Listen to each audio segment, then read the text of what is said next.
Bonjour et bienvenue pour un nouvel épisode de La Gardez-vous, l'un des podcasts produits par l'association La Garde de Nuit. Pour cet épisode de février, on reste sur la même formule.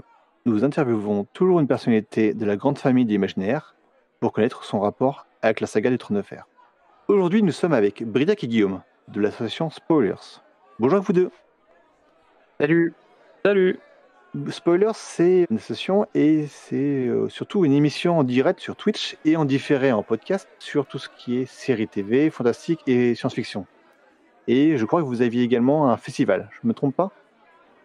Eh ben, effectivement, Spoilers, c'est d'abord un festival en 2018 où on a eu le plaisir d'organiser des projections de séries des genres de l'imaginaire et aussi de recevoir des personnes hyper intéressantes pour parler de ces séries, de la manière dont elles sont réalisées, de l'évolution de la mise en scène, par exemple, avec Rafik Djoumi, qu'on avait eu vraiment le plaisir d'accueillir. Et puis, depuis, c'est devenu une émission avec donc un enregistrement sur Twitch en live, à peu près une fois par mois, et puis de la rediffusion sur toutes les plateformes de podcast qu'il est possible d'avoir. Voilà. Et vous êtes combien ? Parce qu'il y a vous deux, Briac et Guillaume. Il y a, je crois, également deux autres personnes ou trois autres personnes ?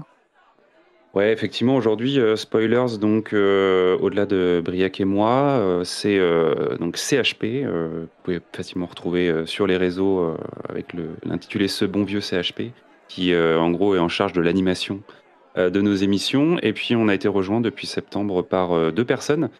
Justine Breton, donc universitaire, je pense bien connue des auditeurs et auditrices, et PP Podcast, qui s'occupe aujourd'hui du coup de la réalisation de nos lives de Twitch et de l'overlay, tout ça. On a essayé d'un petit peu de monter en qualité cette année sur ce qu'on peut proposer aussi sur Twitch et en vidéo. Et pour ça, on avait besoin d'un bon professionnel, donc il a rejoint l'équipe.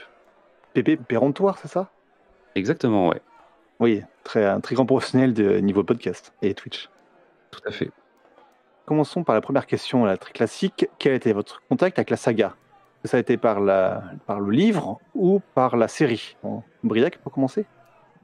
Alors moi, j'avais pas entendu parler des livres avant que la série commence, et alors ça devient lointain maintenant, mais je me souviens qu'à l'époque, je regardais pas mal le site IGN, donc version américaine avant qu'il y ait une version française maintenant, et c'est là que j'avais découvert la critique de séries par épisode. C'est quelque chose qui se fait beaucoup aux États-Unis, mais qui commence à se faire maintenant en France, mais qui vient vraiment des sites américains. Et j'ai eu passé une critique du pilote de Game of Thrones. Et je ne connaissais absolument pas. Alors j'ai vu que du coup, beaucoup de personnes l'attendaient. Je me disais, mais qu'est-ce que c'est que ce truc ? Et j'avais commencé à regarder et j'avais pas trop accroché. Je m'étais arrêté vraiment au tout début à l'exécution du mec du mur qui s'est enfui. Et j'ai dit, ouais, je sais pas, ça a pas l'air top. Puis j'avais un peu un a priori sur la fantasy en série. Je trouvais que ça marchait jamais vraiment bien et tout. Et après, j'ai un pote qui m'a dit si, regarde, c'est vraiment super. Et ensuite, je suis retourné regarder le pilote. Et là, par contre, à la fin, avec le cliffhanger de Bran qui est propulsé hors de la tour, etc., j'ai fait ah oui, ok. Et ensuite, j'étais devenu accro à partir de là, dès la saison 1 et puis sur toutes les saisons ultérieures. La très classique fin épisode où il y a le cliffhanger de Game of Thrones qui a même été jusqu'à être parodié en fait. Oui. Et qui est même, je crois, un peu d'ailleurs aussi ce qui a convaincu, je sais plus lequel des showrunners, mais c'était la même chose. Je crois qu'il avait commencé à lire et qu'il trouvait ça cool. Et c'est quand il arrivait à ce passage du livre qu'il a fait ah oui, d'accord, ok, il y a un truc intéressant ici. Alors je sais plus si c'est Weiss ou l'autre, mais je me souviens avoir lu un entretien là-dessus. Et toi, Guillaume ? Alors, moi, j'ai effectivement j'ai pas lu les livres, mais j'en ai entendu parler parce que à l'époque, c'est encore un petit peu le cas aujourd'hui, mais j'évoluais dans un univers où j'avais des gens qui faisaient du jeu de rôle autour de moi et du coup qui étaient quand même plutôt versés dans la fantasy, dans la littérature de fantasy. Et ça fait partie des livres qui avaient commencé à popper un peu dans les discussions. Et ça a été d'autant plus flagrant, en effet, quand la série a été annoncée et que il y avait à minima le chapeau HBO qui promettait quand même une série qui, en tout cas sur le papier, s'annonçait être quelque chose de qualité, vu les autres productions que avait pu fournir HBO par le passé. Donc, je pense que c'est clairement comme ça que j'ai pris connaissance de l'univers de Martin et à partir de ce moment-là, du coup, j'ai attendu la série et quand elle a commencé, je l'ai suivie jusqu'à la fin sans discontinuer, quoi. De la 1 à la 8 sans t'arrêter. Ouais, c'est ça, c'était devenu le rendez-vous annuel. Et vous avez tous les deux vu la série, la dernière série qui était de 2022, House of the Dragons. Ouais, effectivement, ouais. Bon, en préambule dans le podcast, on va parler principalement de GOT, mais comme on va également parler de House of the Dragons, chers auditeurs, attention à vos oreilles niveau spoiler. Par contre, on va spoiler que la série, pas ce qui pourrait se passer après, parce que, comme vous le savez peut-être, la série s'est arrêtée à la saison 1 pour le moment. On va avoir la suite en 2024. Et on a malgré tout la connaissance de ce qui se passe après. Ouais. Avec le livre Feu et Sang. Pour toi, Guillaume, quel était ton personnage préféré de la série, de la saga? Voilà, la série, ça fait déjà un moment, mine de rien, que je l'ai plus trop en tête au quotidien, on va dire. Donc, la réponse, peut-être, elle va vous surprendre, mais la réponse, quand j'ai lu ta question, qui m'a vraiment popé en tête à la première lecture, c'est Robb Stark, en fait, joué du coup par Richard Madden dans la série.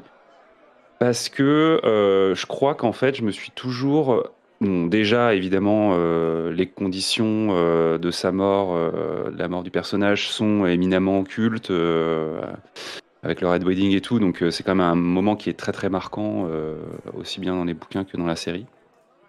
Et en fait, je me suis toujours posé la question, tout au long de la suite de la série jusqu'à la fin, de quel rôle Robb aurait joué dans l'univers en fait tel qu'il se poursuit avec du coup le destin de Daenerys, de Jon Snow et tout. Quel rôle il aurait eu et comme ça un côté destin inachevé qui m'a assez profondément marqué dans le personnage.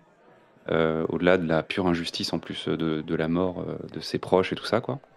Après, de manière plus classique, je pourrais quand même citer évidemment Tyrion, parce que Peter Dinklage dans la série et les dialogues qu'il a eus sont quand même assez marquants et les monologues et tout pendant son procès, c'est resté en tête. Et Brienne, parce que c'est la découverte d'une actrice avec Gwendoline Christie et l'arc du personnage qui, je trouve, est un des plus satisfaisants sur la série. Voilà, on a vraiment un truc qui est très complet et à la fin, quand elle se fait adouber, on a vraiment la satisfaction d'un accomplissement quoi pour le personnage et donc on a un petit peu moins peut-être pour d'autres. Donc voilà, c'est difficile de choisir un parce que la série évolue beaucoup, comme le bouquin, j'imagine, mais et il y a des personnages qui sont très emblématiques à un moment donné et qui vont un peu disparaître après. Donc je dirais ce trio de têtes là, peut-être. Voilà. Et t'as un personnage préféré dans House of Dragons? Ah. Je pense que c'est Rhaenyra, clairement, là je fais assez classique, mais honnêtement, j'ajouterais la petite nuance, malgré le fait que l'interprète qui la joue jeune est très convaincante, je dirais Rhaenyra, mais adulte, parce que je trouve vraiment que la proposition, le destin qu'elle a, et l'actrice le rend jusqu'en dans les dernières secondes de la saison 1, d'une manière qui, moi en tout cas, m'a vraiment bouleversé, donc plutôt ce personnage, ouais. Et toi, Briac? Alors, moi je suis d'accord aussi avec les choix de Guillaume, en particulier Brienne. Après, alors, je pense mon personnage préféré, ça va être Jaime, parce que je trouve tout simplement hyper intéressant dans son développement, du salaud complet qui justement balance un enfant par la fenêtre à un personnage que je trouve hyper émouvant et jusqu'à la fin. Enfin, moi, j'aime son arc. Je sais qu'il y a des critiques qui n'aiment pas du tout ce qui lui arrive au final, mais je trouve ça très intéressant. Donc, je pense que ce serait mon personnage préféré. Après, j'ai aussi, comment dire, une attirance pour certains, j'ai envie de dire, des groupes de personnages. J'aime bien ceux, par exemple, qui viennent un peu faire des chocs dans le fonctionnement de King's Landing. Je pense genre à Lady Olenna, par exemple, ou Oberyn Martell. J'aime bien ces personnages qui arrivent et qui viennent troubler un peu le fonctionnement des Lannister, qui rentrent un peu dans les brancards. Ouais, c'est clair. Et j'aime beaucoup aussi souvent les personnages qui viennent du peuple. Je pense genre Ser Davos par exemple, et la manière dont il a justement se comporter très. Enfin, il n'a pas tous les codes, hein, même s'il est là depuis un moment. Il est plus sensible que d'autres personnages. Il remarque des choses que d'autres ne remarquent pas. Il est moins violent aussi fondamentalement. Je le trouve bien. Et j'aime bien Bronn aussi par exemple, avec son côté vraiment dire, opportuniste, mais très très sympathique, cette espèce de mercenaire. Entier. Ouais, voilà, c'est ça. Donc j'aime bien ces personnages-là aussi, on va dire des groupes un peu, mais oui, je pense que ce serait Jaime et Brienne, donc c'est pas étonnant d'ailleurs en plus. Mais c'est un peu, voilà, je pense que ce serait mon duo favori, et ensuite un peu ces types de personnages. Et en personnage détesté, on va rester sur toi, Briac. Alors, personnage détesté, ouais. Alors, il y en a un que je n'aime pas, mais pas donc pour des raisons, on va dire, diégétiques. C'est pas fondamentalement ce que fait le personnage. Enfin, si, en partie, mais c'est la manière dont il est écrit dans la série. C'est Euron Greyjoy. Je crois que j'invente rien pour les fans de Game of Thrones, mais un personnage que j'aime pas parce que, alors, au début, il est intriguant. En plus, l'acteur, c'est un bon acteur. Hein, comment il s'appelle, Pilou Asbeck, je sais plus, il était dans Borgen, enfin un bon acteur, mais le personnage j'ai trouvé finalement très caricatural et en fait c'est un peu, il rejoint enfin une tendance certains personnages de Game of Thrones, c'est un peu comme Joffrey ou Ramsay Bolton dans de l'espèce de psychopathe quoi, total. Mais Joffrey comme Ramsay, on arrivait à leur donner un peu une profondeur, un peu une ambiguïté. Enfin, ils avaient jamais de rédemption, mais on comprenait des choses aussi. Donc Geoffrey, résultat de l'inceste, et donc une famille quand même assez compliquée, Ramsay avec son père. Et je trouve que c'est ça qui manque à Euron. Il n'y a jamais une dimension en plus, et il devient de plus en plus too much en fait, au fur et à mesure que la série évolue. Et puis tout simplement, je trouve on lui donne trop à faire, même dans la dernière saison. Enfin, c'est lui quand même qui tue un des dragons, si je me souviens bien, Oui. avec Ouais. voilà. Et ensuite, c'est lui qui poignarde Jaime. Là, ça fait trop quoi. Il survit à tout et jusqu'au bout. Je sais pas, c'est un méchant qui fait justement un peu tâche. C'est pas le genre de méchant qu'elle nous avait habitué Game of Thrones. Euh, et voilà, il manque de profondeur et il est too much. Voilà. Grosso modo. Et c'est une logique que ce soit pas quelque chose que tu as habitué la série, c'est parce que c'est l'un des personnages où il y a eu le plus de modifications entre la série et Ouais. le personnage d'origine du livre en fait. Là, on te l'a sûrement déjà dit, mais au moins sur ce point-là et sur Dorne, le livre est beaucoup mieux. Mais bon, après ça, c'est personnel. Oui, j'avais cru comprendre que c'était une déception, la représentation de ce personnage, effectivement. Mais qu'il n'était pas, enfin, encore aujourd'hui, au début, ça va. Quand il apparaît, c'est plutôt intéressant avec ce que ça fait pour Fionn, etc. Mais c'est l'évolution et surtout, moi, dans la dernière saison, son utilisation, je me dis, ah, non, ça ne marche pas. Ça ne marche pas du tout. Et toi, Guillaume? Moi, j'aurais pu répondre évidemment Joffrey ou Ramsay parce qu'ils ont été écrits pour ça et qu'ils ils le font bien dans la série. Après, en cherchant un peu, je crois que même si c'est très subjectif et assez peut-être anodin dans la série en tout cas, le personnage que j'ai vraiment pas apprécié, c'est Stannis. Déjà, je trouve que alors quelque part, c'est peut-être une qualité de son jeu d'acteur, mais je trouve que Stephen Dillon m'a complètement laissé à côté de son interprétation. Elle est très fade, je trouve. Et on est face à un personnage qui a très peu d'expression, très monolithique, quoi. Et j'avais vraiment envie de le secouer. Je me souviens à l'époque de la série, j'avais vraiment envie de le prendre et de lui dire mais fais quelque chose, quoi. Et je trouve que le personnage m'a exaspéré pour ça. Il se laisse vraiment, il se laisse un peu mener et il prend jamais vraiment le pouvoir sur son destin. Et en plus, il a une fin qui est quand même peut-être vraiment qui est pas cool pour le personnage parce que du coup il y a cette bataille hors champ et puis voilà, il y a quelque chose autour de ce personnage que je trouve un peu dommage et je trouve qu'en plus l'acteur en effet ne m'a pas vendu le fait de m'y intéresser particulièrement. Donc voilà, je dirais ça peut-être pour éviter les poncifs des personnages qui sont écrits expressément pour être détestables, quoi. Mais qu'on aime détester du coup. Bah, c'est un peu le principe de GOT, en fait. On a des personnages, selon nos affinités, on préfère certains à d'autres, mais ils sont faits pour nous faire des émotions très intenses, en fait. Pour nous faire ressentir de la passion. Complètement, ouais. Et il y a moins ça, je trouve, dans House of the Dragon, pour le coup, en termes de personnages à détester. Il y en a quelques-uns, mais je trouve qu'en une saison, on arrive bien plus à te montrer le côté gris de chacun des personnages, même s'il y en a qui sont clairement manipulateurs et qui font des choses qui sont répréhensibles, on va dire, que ça soit les enfants du coup de Millicent ou même c'est Laris, je crois, il s'appelle le conseiller de la reine là qui prend un peu le pouvoir sur la fin. Oui. C'est pas des personnages qui sont veulent pour être veulent comme pouvait l'être Ramsay ou Geoffrey ou voilà quoi. Il y a une construction qui est intéressante, je trouve.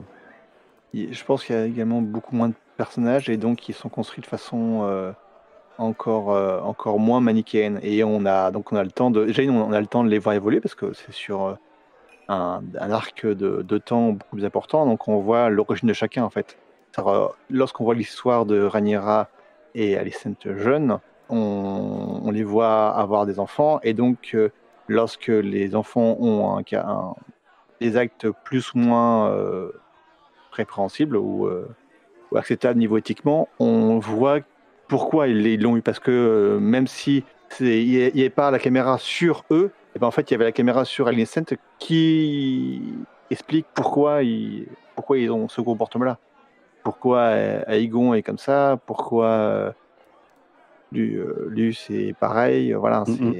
Ouais, clairement. Ouais. Comme on a suivi une famille. Alors, on n'est pas sur un Dallas ou les Feux de l'amour, mais mais on les a suivis en fait sur longtemps et donc on sait d'où ils viennent en fait. C'est vrai. Parce que ça se trouve, si on avait un Euron, peut-être que c'est son modèle de papa qui reproduit et donc qui est aussi particulier dans la série parce que papa était pareil. Ce qui évidemment est une gageure parce que si on suit le bouquin, il n'est pas tout comme ça. Pour rester sur le côté appréciation, vous avez une maison de Westeros ou une région du monde préférée ? Je pense que le fan de fantasy en moi pense au mur assez vite. Pas une région ou une maison en particulier, mais au mur parce que je trouve que c'est là que se concentre pas mal du fantastique de la série.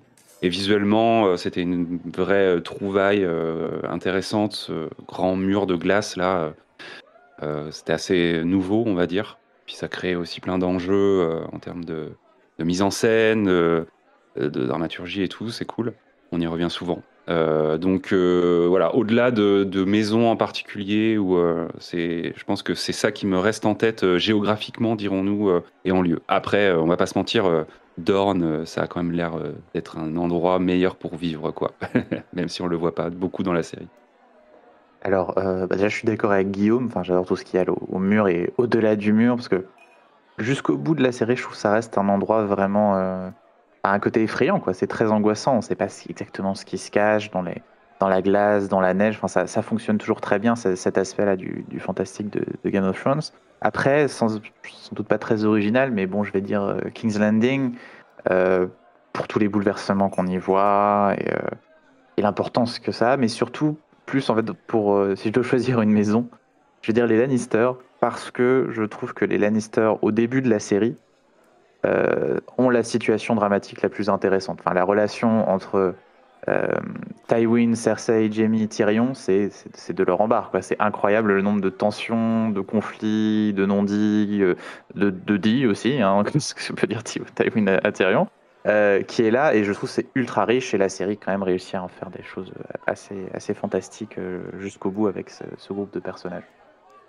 C'est une famille qu'on aime détester en fait, parce qu'on les voit comme étant, je vais pas veulent, mais bon, pas ultra sympathiques. Même Tyrion qui pourtant est décrit comme un héros.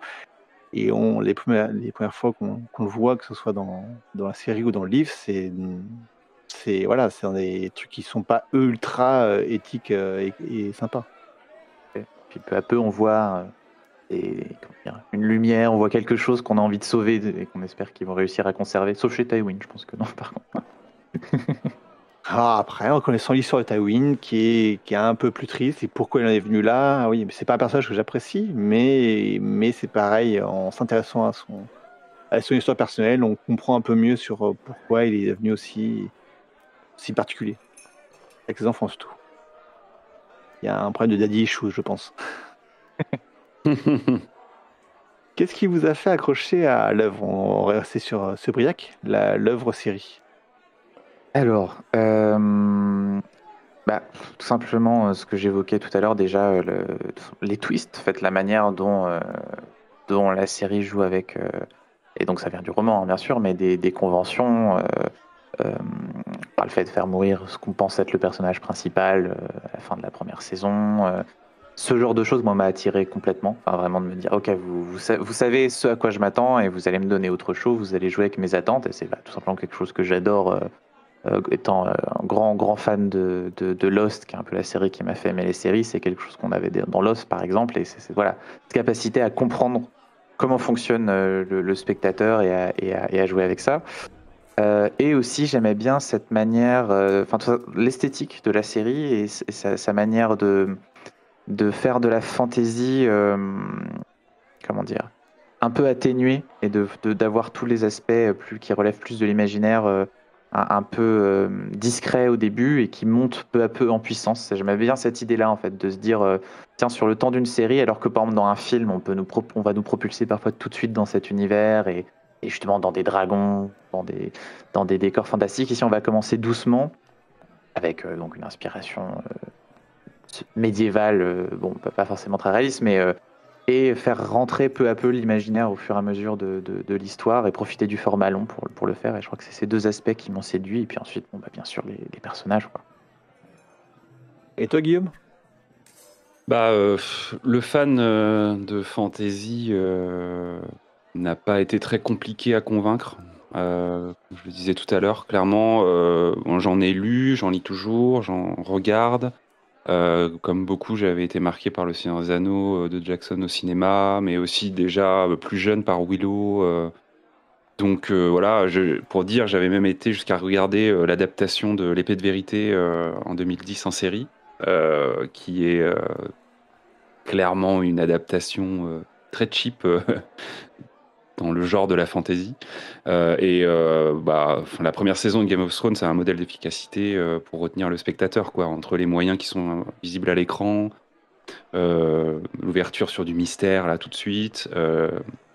On te dézingue tout de suite aussi la famille, qu'on prend le temps de bien t'expliquer que c'est la famille qui est la plus sympa du royaume, ou en tout cas, voilà, on t'amène à apprécier des personnages qui, tout au long de la première saison, vont voler en éclats. Donc c'était assez dur de ne pas être embarqué, parce que les planètes se sont bien alignées pour que j'aime cette première saison. Je rajouterais aussi que Game of Thrones est vraiment devenu un rendez-vous, comme je le disais tout à l'heure, mais aussi un rendez-vous social, dans le sens où déjà, à l'époque, on se souvient, c'était ultra culte, et je me souviens même que j'ai des collègues qui se réveillaient plus tôt le lundi matin pour regarder l'épisode de Game of Thrones avant d'aller au boulot, de peur d'être spoilé. Certains même, à Rennes en tout cas, on a quelques fameux tags sur les murs qui spoilent certains trucs, notamment autour de Geoffrey, et il y avait vraiment une psychose autour du spoil sur Game of Thrones qui était entretenue par les discussions qu'on pouvait avoir, et à titre personnel, moi, je me réunissais du coup avec des amis, et le rendez-vous Game of Thrones, c'était vraiment un moment où voilà, on regardait l'épisode ensemble, on prenait l'apéro et on en débattait après l'épisode. Ça fait vraiment partie de ces quelques séries qui, d'une semaine à l'autre, alimentaient beaucoup les débats sur ce qu'on venait de voir et ce qu'on attendait pour la suite. Sachant qu'en plus, dans l'eau, il y avait forcément des gens qui avaient lu les bouquins et qui voulaient pas spoiler. Donc, il y avait un petit peu cette petite lumière dans les yeux qui voulait dire et attendez, vous avez encore rien vu.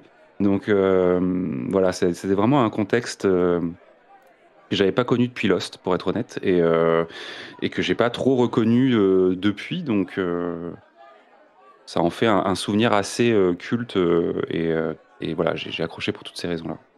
On vous connaît, les fans du livre dont je fais partie, qui, lors de la saison où il y a eu les noces pourpres, attendaient avec impatience leurs copains qui ne regardaient pas la télé, qui regardaient leurs amis regarder la scène et qui avaient un sourire, de la tristesse sûrement également, mais un sourire vers leurs amis. Ah oui, c'est clair, il y avait forcément des gens qui étaient au courant de ce qui allait se passer. Ouais. Goth et House of the Dragon, qu'est-ce que vous pensez que ça a apporté au paysage culturel actuel, que ce soit culturel en fantasy, enfin l'imagination que ce soit en général, ou même dans le paysage des séries en fait, au-delà du spectre de niche, science-fiction, SF et fantastique. Alors moi, ce serait pour répondre peut-être plus au niveau des séries américaines, en tout cas. Enfin, moi, en fait, une des choses qui m'a marqué dans Game of Thrones, c'est arrivé dans la deuxième saison. Et donc, c'est donc avec l'augmentation du budget, c'est que donc, dans la première, on a cette bataille qu'on voit un peu, en fait, comme il faisait dans Rome, on voit le début, et ensuite on voit la fin. Et d'un coup, dans la deuxième saison de Game of Thrones, on a la bataille de Blackwater. C'est Blackwater, hein, c'est ça? C'est ça, la bataille qui est au pied de Port-Réal, c'est ça? C'est ça. Et qui est donc déjà, on a le premier épisode dédié à une bataille qui va devenir une habitude dans Game of Thrones, mais surtout un épisode qui, niveau mise en scène et spectacle, était hyper impressionnant quand il est arrivé. Alors, ça doit être en 2012, j'imagine. Je me souviens d'un plan, on voit Bronn qui se prépare à enflammer le feu grégeois qui est balancé sur les bateaux, et on a ce plan large où on voit la ville en fond, Bronn, et en fait, moi personnellement, j'avais jamais vu ça jusque-là dans des séries, ce niveau de spectacle. Et c'est quelque chose que Game of Thrones a continué. C'était un peu la marque de fabrique de la série, de nous sortir parfois des choses qui sont donc aussi impressionnantes que ce qu'on pouvait voir dans le cinéma, dans des blockbusters hollywoodiens. Les scènes d'action, voilà, au niveau des convaincants, au niveau des spéciaux, de la mise en scène, au milieu de, voilà, d'un épisode on va dire plus conventionnel de série. Et je crois que c'est cette idée-là, en fait, que la série pouvait commencer à concurrencer le cinéma sur le plan du spectacle, alors qu'en fait, traditionnellement, on a toujours considéré que la télévision devait abandonner cet aspect-là, qu'elle pourrait jamais être au niveau du cinéma, jamais proposer un équivalent, qu'il fallait donc se concentrer sur d'ailleurs même d'un point de vue mise en scène, sur des gros plans, etc. Et donc, elle a amené cette idée-là, elle a développé au fur et à mesure, jusqu'à voilà, la dernière saison, c'est très impressionnant. Et j'ai l'impression que ça a créé un mouvement en fait, dans l'évolution formelle des séries, avec donc les budgets qui ont bien sûr grossi, mais cette capacité à proposer des scènes d'action de plus en plus impressionnantes. Et je me demande justement à quel point, par exemple, s'il n'y avait pas eu un événement comme Game of Thrones et son succès, la manière dont Disney utilise donc Disney Plus pour faire ses séries Marvel ou les séries Star Wars et l'argent qu'elle met dedans et leurs factures serait similaire, même si bien sûr il y a Netflix qui joue un rôle aussi dans cette évolution, tout le monde va avoir sa plateforme de streaming et ses séries, mais je sais pas si on aurait des séries aussi bien foutues que The Mandalorian ou Endor s'il n'y avait pas eu d'abord Game of Thrones avant. Et t'as ton avis, Guillaume? Je vais évidemment abonder dans le sens de Briac l'importance de la série dans le paysage culturel sériel en particulier. Elle est évidemment énorme avec Walking Dead et peut-être Stranger Things ces dernières années. C'est certainement une des séries de genre en plus qui a le mieux percé la sphère des connaisseurs pour devenir un phénomène grand public. Hein. En tout cas, moi, à mes yeux, je suis pas un spécialiste, mais à mes yeux, pour la visibilité de la fantasy, il y a eu Le Seigneur des Anneaux dans les années 2000 et Game of Thrones dans les années 2010, quoi. Je pense que c'est assez clair. Et quand on regarde les tops des meilleures séries ever, Game of Thrones est encore présente dans beaucoup de tops en 2023. Et pour une série qui est terminée, pour une série de ce genre-là, quoi. Donc voilà quoi, c'est clairement une série qui a beaucoup apporté, mais qui reste encore, je pense aussi, une recette à décrypter pour beaucoup de productions, on va dire, qui essaient de répéter un peu ce schéma sans vraiment y arriver, en poussant le curseur d'un côté ou de l'autre, un peu plus de fantaisie, un peu plus de drama. Ils savent pas trop, mais parce que ça reste le mystère de ces grandes séries, de ces séries grand public, entre guillemets, comme The Walking Dead, encore une fois, ou Stranger Things, c'est que ça reste des séries où on pourrait se dire qu'elles appartiennent à une sphère de gens qu'on pourrait associer voilà, à l'univers des geeks, mais qui sont regardées par tout le monde, qui sont aussi peut-être une preuve que la pop culture, on va dire, est quelque chose qui devient de plus en plus mainstream et de plus en plus diffusé les sphères générales, quoi. Donc, mais oui, c'est un marqueur important. Ouais. Vous avez une volonté pour la suite, que ce soit en série ou en livre, si vous voulez que Martin écrive autre chose ou sur un point différent de la saga?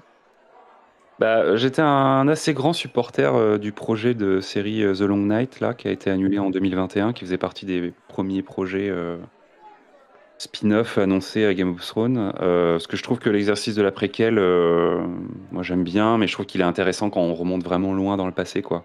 On se détache un peu de ce qu'on connaît et on vient un peu illustrer la mythologie de ce qu'on a vu et de ce qu'on a apprécié, quoi.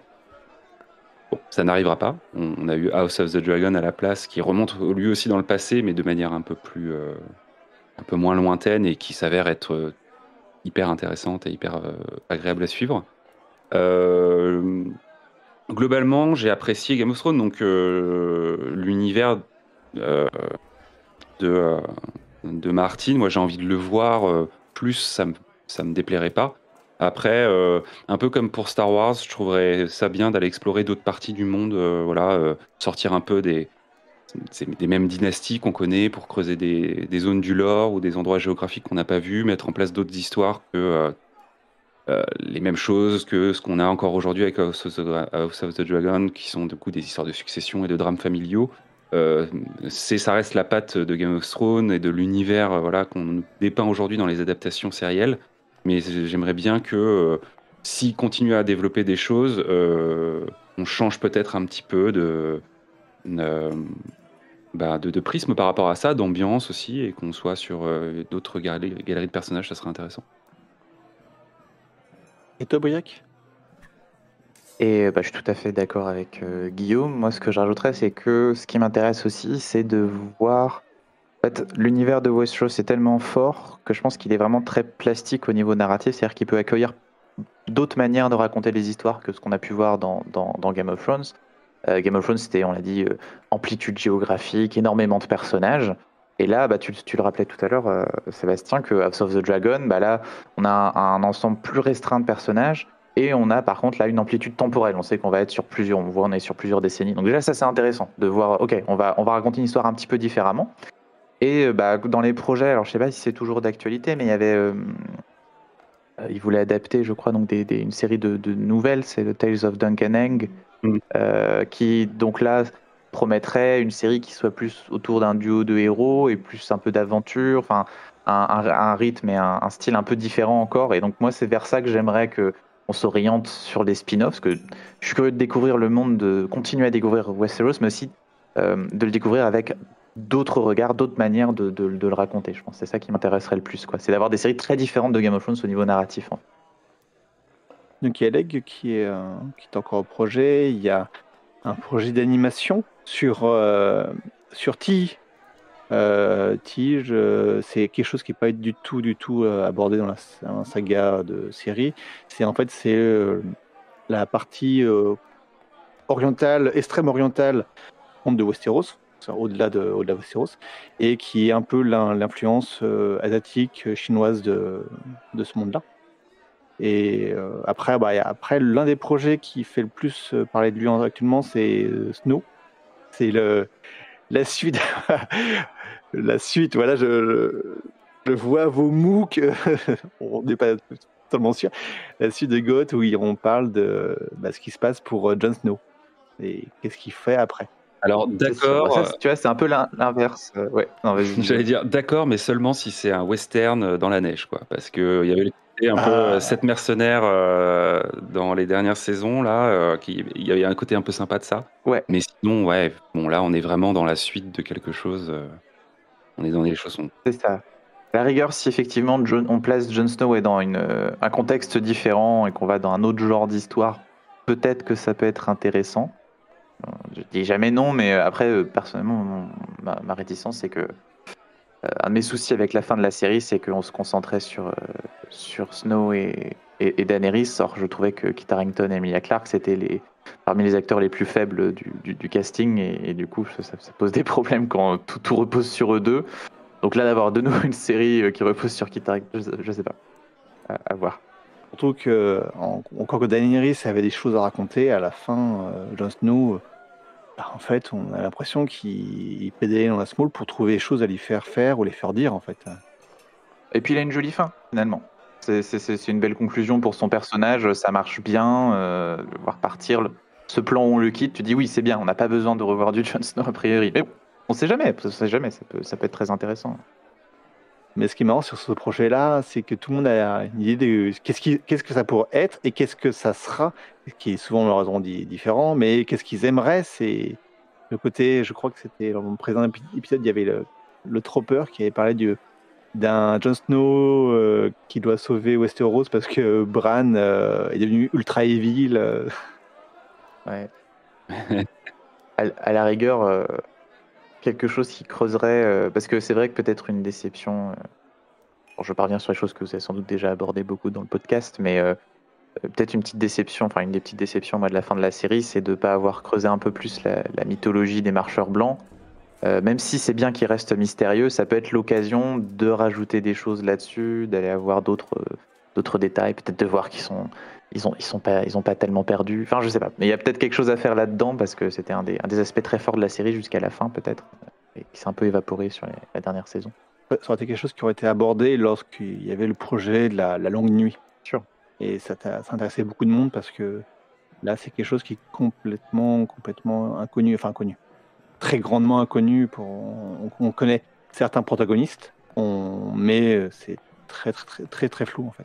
Il y a une idée de série là qui me vient comme ça, je vous la livre, vous me dites ce que vous en pensez, mais par rapport à la fin de la série justement et le caractère un peu particulier de la conclusion, pourquoi pas une workplace comédie dans le règne de Bran, ça pourrait être assez rigolo. Ah, mais et on peut avoir plein d'idées. Ouais, c'est peut-être alors ça serait un changement de ton très particulier. Même si j'avoue que la toute fin côté Port-Réal, le côté le conseil qui a l'air plus comique que réel, ouais, ça peut jouer. Ce serait vraiment un pas de côté important et qui serait vraiment une mise en danger, je pense, pour la franchise d'accepter. Une sitcom, ce serait Ouais, excellent. c'est ça. Tiens, là, peut-être le nouveau Kaamelott, hein, qui sait. Ouais, avec Tyrion qui tente tant bien que mal de récupérer les bêtises de Bronn dans le côté vidage de l'argent. Le côté Brienne qui se bat pour faire accepter le fait qu'elle soit chevalière et qu'elle lead, qu'elle contrôle une bonne partie des forces en tant que femme du Port-Réal. Ça peut bon, après, c'est un moment marrant le côté Brienne sur ça. En tout cas, si parmi les auditeurs ou auditrices, il y a quelqu'un qui a envie de réaliser le générique de cette série, n'hésitez pas à nous proposer. N'hésitez pas, chers auditeurs, à donner un générique comme ce que vous proposez, ou également mais d'autres idées. Qu'est-ce que vous souhaiteriez vous avoir comme suite pour pour GOT et pour House of Dragons, que ce soit en série, que ce soit en livre, que ce soit en animation, que ce soit sur le support que vous voulez en fait. Une série de podcasts saga MP3, pourquoi pas. Ça existe, il y a certaines licences qui l'ont. Star Wars, au niveau transmédia, fait maintenant des parties de son lore qui sont que en audio. Doctor Who aussi a fait ça. Doctor Who a beaucoup développé avec le retour d'anciens docteurs et tout. Ouais, niveau transmédia, ouais, c'est important. Ouais. Très récemment, on parlait justement de podcast. Vous avez fait un podcast que votre spoiler, c'est que vous avez dit tout à l'heure, est une émission et qui est nommé The Ring of Powers and House of Dragons, l'âge des héritières. Alors tout d'abord, Galadriel, Rhaenyra et Alicent, qui sont les personnages des deux séries, les personnages principaux de ces deux séries en tant que femmes. Pour vous, de quoi elles sont héritières en fait? Guillaume, pour commencer. L'idée de ce titre, qui était effectivement un retour sur les deux séries événements fantasy de la rentrée septembre 2022, c'était de se dire en effet que déjà plutôt que de les mettre dos à dos, on se pose la question de savoir quel rapport elles entretiennent avec la franchise qui les a vues naître, quoi. Donc le Seigneur des Anneaux d'un côté et Game of Thrones de l'autre. Et en ça, effectivement, elles sont héritières de ces deux monstres de l'imaginaire. Donc on s'est un peu posé la question de ça déjà, et puis effectivement de se rendre compte, ou en tout cas d'analyser la place qu'avaient les personnages féminins dans le récit des deux séries, et de voir qu'effectivement elles le traitaient de manière assez différente, et de voir comment aujourd'hui, sur un matériau qui est la fantasy, qui souvent est un matériel qui date un peu, et qui donc est aussi un peu le reflet de son époque, hein. Tolkien, bah, c'est vieux, hein. Martin, c'est plus récent déjà, mais comment aujourd'hui, quand on crée une série, quand on fait une adaptation de ce matériel-là, on essaye de se poser aussi les bonnes questions en termes de représentation, de diversité, etc. Et comment ces deux séries-là, ben, elles poussent un peu la petite pierre de ce truc-là, avec effectivement la question qu'on se posait sur Ring of Power et Galadriel, de se dire que est-ce qu'un personnage féminin fort, c'est forcément un personnage guerrier? Et est-ce que les autres personnages féminins de la série représentent aussi des archétypes qui peuvent être tout aussi intéressants à déployer sur une série, mais où on était sur des profils qui étaient assez unis, enfin, qui étaient assez monolithiques, encore une fois, là où House of the Dragon était sur des profils qui étaient peut-être un peu plus nuancés, et où en tout cas, évidemment, les personnages vivaient beaucoup de choses, notamment parce que l'histoire en elle-même s'ancre dans le fait que l'on refuse à une femme de porter une couronne et de régner sur un univers, et que c'est un peu ça aussi le point de départ de House of the Dragon, quoi. Donc voilà un peu quelles a été les thématiques qu'on a essayé d'aborder dans cette émission, et vous trouverez aussi évidemment tout le sel nécessaire dans l'avis qu'on a pu avoir sur en particulier Ring of Power. Même si en sous-titre, on entendait dans vos propos quelle était votre préférence, mais bon, allez. On va y aller un peu plus franchement sur les deux saisons 1 de ces deux séries. Quelle a été votre série préférée, en fait? Si vous voulez le dire, parce que vous n'êtes pas obligé, vous pouvez vouloir ménager les susceptibilités de tout le monde, mais Écoutez, si vous allez écouter l'épisode de Spoilers, vous verrez assez rapidement qui a préféré quoi, mais bon, pour le dévoiler, alors moi c'est vrai que j'ai préféré House of the Dragon. J'avais pas mal de soucis avec Rings of Power.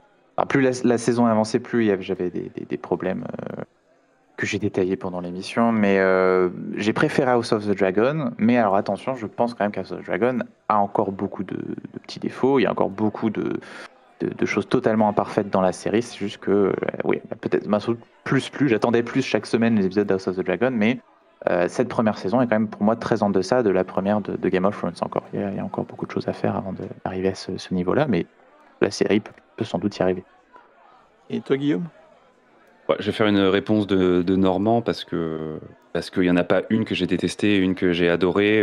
House of the Dragon m'a provoqué des émotions que Rings of Power n'a pas eu du tout, clairement, dans la construction de ses personnages et dans là où ils vont et tout ça. Voilà, j'ai trouvé ça très très fort, et émotionnellement préféré House of the Dragon, clairement. Après, j'ai très largement préféré la représentation, on va dire, que Rings of Power fait de la fantasy, ou en tout cas la générosité que la série nous offre dans les décors, les cultures. Moi, c'est quelque chose qui est très important pour moi dans les imaginaires, c'est découvrir un monde aussi, être dépaysé. Et je trouve que là où par exemple des séries plus récentes comme The Witcher avaient, en termes de production, pas réussi vraiment à donner corps à l'univers qui dépeignait, en termes de design, des costumes et tout ça, on était sur des choses qui parfois laissaient un petit peu à désirer. Là, je trouve que dans Rings of Power, tout est vraiment très beau, et intéressant, et neuf. Donc, pour ça, j'ai préféré Rings of War, et je suis très loin de jeter du coup la série et vraiment de la critiquer assez fortement, comme on a pu la faire sur les réseaux sociaux par ailleurs. Enfin, d'autres. Donc voilà, globalement, elles ont toutes les deux leurs qualités, mais c'est deux séries que je prendrai plaisir à suivre en 2024, du coup, a priori. Je reviens sur toi, Briac. Quels étaient pour toi les défauts qu'il y avait dans House of the Dragons? Alors, moi j'ai eu des soucis en termes de structure narrative. J'ai trouvé qu'il y avait des épisodes. Alors souvent, ensuite, on voit pourquoi tel moment a été montré, mais je trouve que la série met un peu de temps à se lancer et à lancer ses conflits, je dirais, d'une certaine manière, de manière moins forte, tu vois, justement, que Game of Thrones qui arrive. Mais c'est quelque chose d'assez rare, hein, mais Game of Thrones, et aussi, je permets une petite parenthèse, mais c'est aussi un truc intéressant, c'est que Game of Thrones, autant les soucis qu'elle a pu avoir sur la fin sont aussi un souci d'adaptation. Euh, de manque de matériaux de base, de devoir improviser, et donc voilà, beaucoup de soucis. Mais je trouve que les qualités de la série sont aussi des qualités d'adaptation dans la première saison. Ayant lu le premier tome, que j'ai aimé, mais quand tu lis ce premier tome de George R. R. Martin, tu as beaucoup de moments, par exemple, de narration, où on va te faire de l'exposition, te faire découvrir le monde. Je me souviens d'un passage où Caitlin Stark, je crois que c'est quand elle arrive à King's Landing pour retrouver Ned, et on a tout un passage, on a 2 pages, on donne plein, alors je sais plus ce qui est évoqué, mais on évoque plein de choses sur le monde alors qu'elle s'approche de King's Landing, etc. Et c'est des choses que dans la série tu comprends par des dialogues, par des regards, par la manière dont la série exploite son potentiel audiovisuel. Donc c'était vraiment une bonne adaptation sur ce plan-là.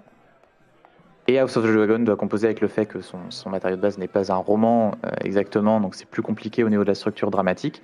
Et alors après, vraiment, bon, moi, le souci que j'ai, c'est que là où justement, qu'on en parlait de Game of Thrones, c'était une série spectaculaire et très très réussie dans ses scènes d'action, très convaincantes. Ça n'a pas été le cas pour moi dans House of the Dragon. Je trouve qu'il y a les effets spéciaux, il y a des soucis avec les dragons, il y a des trucs qui marchent pas. Euh, je sais plus, on spoil ou pas House of the Dragon, je ne sais plus ce qu'on a dit. On évite. Si, on peut. La saison 1, oui. Mais post-saison 1, non, mais la saison 1, on peut, oui. On peut un peu. D'accord. Tu as cette scène où, comment s'appelle-t-elle, Rhaenys arrive avec son dragon lors du sacre de comment ça s'appelle, Aegon. Cette scène-là, alors d'un point de vue narratif, il n'y a pas de souci, mais d'un point de vue visuel, moi, elle marche pas du tout, quoi. Je sens les fonds verts, il y a quelque chose qui fonctionne pas, alors que justement, Game of Thrones avait ce côté très, très palpable. Enfin, ils arrivaient toujours à garder un peu les pieds sur terre. Il y avait quelque chose, j'y croyais, quoi, jusqu'au bout. Ils avaient réussi ça. Et ça, c'est quelque chose qui est perdu pour moi dans House of the Dragon. Et je suis pas fan de la photo. Voilà, il y a Par contre, bon, les décors, les costumes sont très bien, mais ça, c'est un des soucis que j'ai eu. Alors que pour moi, c'était un des acquis de Game of Thrones d'une certaine manière. Donc de les voir repartir là-dessus avec une photo qui est vraiment dans le style qu'on a actuellement avec la photographie numérique et qui est vraiment moins intéressante. Voilà, ça, c'est un des soucis que j'ai avec la série. De George R. R. Martin, est-ce que vous avez lu ou vu d'autres choses de l'auteur? Guillaume, pour commencer? Alors, j'ai rien lu de lui et je n'ai pas vu non plus autre chose. J'avoue que je me suis cantonné à Game of Thrones. Après, j'ai un œil curieux sur une série qui a été adaptée d'une autre de ses créations, qui est donc Night Flyers, qui est adaptée du Volcrine, qui est une série SF pour le coup, cette fois, dans l'espace. Voilà, c'est une série qui a été annulée au bout de 10 épisodes, donc je ne sais pas si la première saison conclut quelque chose et peut se regarder un peu comme une mini-série ou si malheureusement on reste sur un cliffhanger. Mais en tout cas, il faut savoir que c'est disponible sur Netflix en France, donc voilà, par curiosité, je pense que un jour je me laisserai tenter pour voir si on reconnaît un peu des gimmicks euh, de l'interaction entre les personnages ou si éventuellement le travail d'adaptation est passé par là et où on est sur quelque chose de complètement différent. J'ai pas vu la série, j'ai lu le livre. Après, c'est un livre assez court, donc je sais pas si niveau matériel, il y avait beaucoup plus que pour une seule saison. Mais encore une fois, j'ai pas vu la série, donc je peux pas dire du tout ce qui en est. Et toi, Briac? Et moi, alors j'ai rien lu d'autre. Ce que j'ai vu par contre, alors j'ai à peine commencé, donc je peux pas vraiment beaucoup en parler, mais c'est la série Beauty and the Beast, une série de la fin des années 80 sur laquelle George R. R. Martin a travaillé et a écrit donc quelques épisodes, et puis avait un rôle quand même, je crois, assez important, hein, sur la production de la série. Il est resté jusqu'à la fin. Je sais pas si on peut dire qu'il était showrunner, mais en tout cas il a eu ouais, un rôle important, et donc j'ai vu quelques épisodes, alors écrits par lui. Par contre, j'aurais pas pu vous dire que c'était écrit par lui, quoi. Je pourrais pas, ce serait mentir de vous dire que quand j'ai vu l'épisode, je fais ça c'est du George R. R. Martin, tout à fait. Ça, toi, t'étais pas reconnaissable. Bah pas encore, tu sais, dans un contexte où il doit s'insérer dans une histoire avec d'autres scénaristes. Alors peut-être que si la série, en continuant la série, je vais la voir, et peut-être aussi tout simplement le fait est que, comme j'ai dit, j'ai lu que le premier Game of Thrones. J'ai pas lu les autres romans, les autres nouvelles de George R. R. Martin, donc je n'ai qu'un aperçu très limité de son style. Et peut-être qu'en fait, quelqu'un qui connaît bien, en voyant ces épisodes, va dire ah bah si, tout à fait, ça c'est des idées à lui. Mais en tout cas, c'est intéressant de le voir aussi dans ce format-là, qui n'est pas celui auquel on l'associe tout de suite au début. Et de voir aussi la pertinence que son œuvre finisse adaptée à la télévision, là où il a aussi, lui, pas mal travaillé, quoi. Pour rester sur George R. R. Martin, est-ce que vous voyez une personne qui, que ce soit dans sa façon de travailler, parce que, comme vous l'avez dit tout à l'heure, Game of Thrones a initié une nouvelle façon de faire de la fantasy, donc cette façon-là, ou même en tant que, on va pas espérer, mais remplaçant pour finir l'œuvre en elle-même, ou est-ce que vous voyez un successeur? Waouh. Non, ni l'un ni l'autre. Malheureusement, Un successeur. Successeur dans le sens, est-ce que vous voyez en tant qu'auteur de fantasy, même si vous n'avez pas lu la saga en livre, même juste en y lisant la première premier tome, vous avez vu après le style dans sa série, donc les styles et sa façon de gérer les personnages, même si c'est pas exactement le même, on est à peu près sur quelque chose qui, au moins sur les premières saisons, est assez proche. Et est-ce que vous voyez des auteurs, ou même des réalisateurs de séries qui ont repris un petit peu la main sur cette façon de raconter l'histoire? Et la deuxième question, c'était, après, c'était niveau auteur. Est-ce que vous voyez un auteur de saga, quelqu'un qui pourrait prendre la suite en cas de fatigue de sa part ou autre? Personnellement, alors moi je lis pas assez de fantasy en ce moment pour vraiment avoir un avis pertinent sur l'offre qu'il y a en termes de fantasy, aussi bien francophone qu'anglophone. De ce que j'ai lu, quelqu'un qui est, je crois, quand même ultra influencé par George R. R. Martin, c'est Joe Abercrombie, dont j'ai lu qu'un ou deux romans, mais voilà, alors j'imagine que ce serait un peu un candidat assez idéal pour reprendre, même si je trouve qu'il est, encore une fois, de ce que j'ai lu, peut-être moins subtil ou un peu moins ambitieux peut-être que Martin dans ce qu'il propose, en tout cas dans Game of Thrones. Alors, en termes de réalisateur ou de scénariste, après, je sais pas si je vois d'équivalent ou quelqu'un qui fasse ce que propose George R. R. Martin à son niveau. Je suis pas sûr encore qu'il y ait d'héritiers, puisqu'on parlait de l'âge des héritières. Je sais pas si on peut parler encore d'un héritier ou d'une héritière de George R. R. Martin à la télévision pour le moment. Eh bien, on s'approche de la fin des podcasts, mais on va parler un peu plus de vous et de spoilers.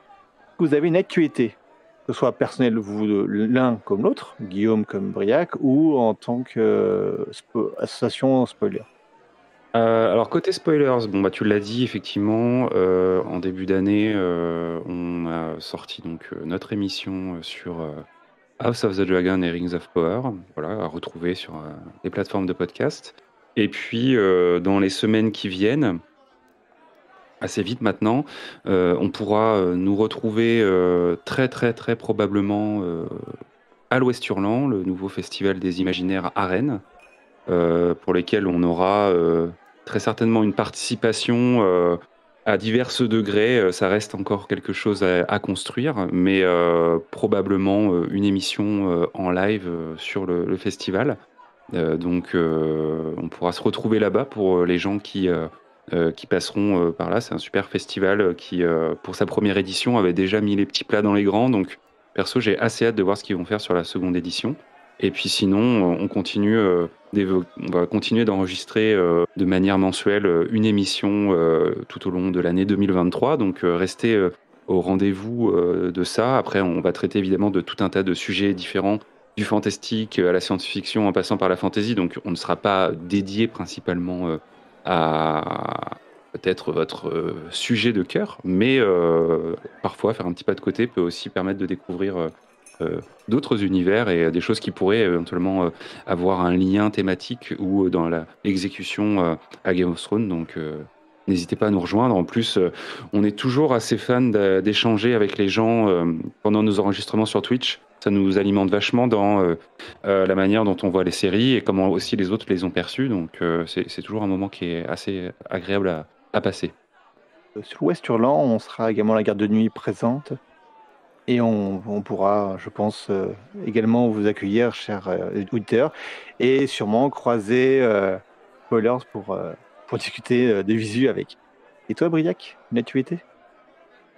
Oui, et je voulais juste aussi signaler que au moment donc, où ce podcast sera diffusé, donc on l'a dit, on a été rejoint par Justine Breton dans Spoilers, que vous avez aussi accueilli ici. Et Justine aura sorti un nouveau livre dans la collection Serial, Moyen-Âge en clair-obscur, donc le médiévalisme dans les séries télévisées. Et donc, tout à fait ici dans le thème de l'émission, on peut que vous encourager à aller lire ça d'urgence. C'est ça, ouais. Un livre avec Florian Besson, c'est ça? Non, celui-là, je crois qu'elle a écrit seule, celui-ci. Ouais, c'est ça, ouais. Effectivement, c'est l'autre là qui a eu une réédition au format. Ah, réédition en poche, c'est ça, oui. Effectivement, ouais. Mais là, c'est un Oui. tout beau livre.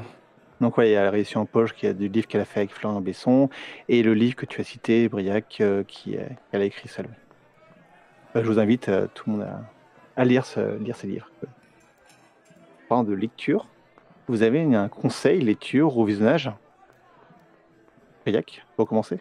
Alors, visionnage, j'ai essayé de penser en restant un peu à quelque chose qui pourrait plaire si on se dit que la personne qui nous écoute aime Game of Thrones. Alors, ce que je conseillerais personnellement, c'est la série Kingdom sur Netflix, qui est une série coréenne et qui est en fait, même si elle est, attention, très différente, moi j'y ai retrouvé un plaisir de Game of Thrones parce qu'on a donc un ensemble de machinations pour obtenir le pouvoir. Donc ça se passe dans la Corée médiévale. Oui, je crois que ça peut appeler ça la Corée médiévale, j'imagine. Et donc bon, pour placer rapidement, c'est en gros dans ce contexte-là, va y avoir une épidémie qui va se répandre rapidement à travers la Corée qui transforme les gens en zombies. Donc on a un mélange de ce contexte spécifique au niveau culturel, historique, genre des zombies, et qui est un mélange qui fonctionne à fond. Et en fait, on retrouve de Game of Thrones, donc je le disais, à la fois dans ce côté, donc il y a plusieurs personnages, plusieurs qui luttent un peu pour être à la tête du royaume, il y a des trahisons, complots, mais également, en fait, dans ce contexte, on retrouve totalement certaines scènes avec les marcheurs blancs, ces foules de morts-vivants qui courent vers les héros, qui se défendent avec leurs épées. On retrouve vraiment quelque chose de Game of Thrones avec la différence culturelle en plus. Donc vraiment, si vous aimez ces aspects-là de Game of Thrones, vous allez retrouver quelque chose dans Kingdom, qui ne fait en plus que pour l'instant que 2 saisons et un film, un épisode spécial en plus. On attend la 3e saison, mais c'est vraiment une excellente série. Et on peut aussi vous encourager à écouter l'épisode Spoilers. Je crois qu'on lui avait une partie dédiée, si vous voulez en savoir plus. Et toi, Guillaume, une recommandation? Oui, alors 2 recommandations en lien avec Game of Thrones, mais pour le coup plutôt prenant le lieu dans l'univers de la SF, puisque la première qui m'est venue, c'est donc inviter nos auditeurs et auditrices à regarder The Expanse, si c'est pas encore fait. Oui. Elle nous avait été conseillée par notamment Florent Favard, avec qui on avait fait une émission justement 1 an après la fin de Game of Thrones, pour revenir un peu sur cette fin de série, et où il nous avait effectivement, quand on se demandait un peu quelles pouvaient être les séries cousines ou héritières de Game of Thrones, on avait évoqué The Expanse, qui au moins sur ses premières saisons prend vraiment aussi ce pli de présenter diverses forces en présence et un peu les luttes de pouvoir, sans oublier un côté très spectaculaire. Donc c'est sur Prime Video, série qui est terminée à présent. Et puis côté lecture, pareil, si c'est pas déjà fait, parce que ça commence à être un petit peu connu maintenant, mais pourquoi pas se pencher sur la trilogie du problème à 3 corps, d'un auteur chinois dont je ne massacrerai pas le nom, mais vous pouvez trouver ça facilement sur Internet, et qui sera la prochaine série en fait des showrunners de Game of Thrones pour Netflix, qui est actuellement en pré-production. Donc là aussi, un gros défi d'adaptation. On dit souvent que la fin de Game of Thrones est un peu ratée parce que les showrunners n'avaient plus de matière à adapter, mais que par ailleurs, ils ont fait un excellent travail d'adaptation sur les premières saisons. Donc très curieux de savoir effectivement si ce talent d'adaptation va aussi se retrouver sur le problème à 3 corps, qui est si c'est réussi, quelque chose qui peut vraiment devenir une série événement, tellement en effet c'est complexe et c'est généreux dans les concepts de hard SF que ça va mettre en scène, quoi. Donc j'ai pas trop de date pour ça, mais à suivre, ça sera sur Netflix, donc il y aura de la communication autour. J'ai commencé le livre, j'avoue que je n'ai pas encore, j'ai pas encore fini le tome 1, mais ouais, c'est intéressant et intense. Enfin intense dans le sens complexe en fait. Donc l'adaptation ne sera pas simple. Ouais, c'est dense et riche, ouais. Eh bien, merci à vous deux. Et merci aussi, chères auditrices et auditeurs. Je vous rappelle qu'en plus de pouvoir vous informer sur l'univers de Trône de Fer, dans la partie blog et wiki du site de la Garde de Nuit, vous pouvez nous rejoindre sur Facebook, Twitter, Instagram, YouTube, Twitch et évidemment le forum, ou même adhérer à l'association de la Garde de Nuit.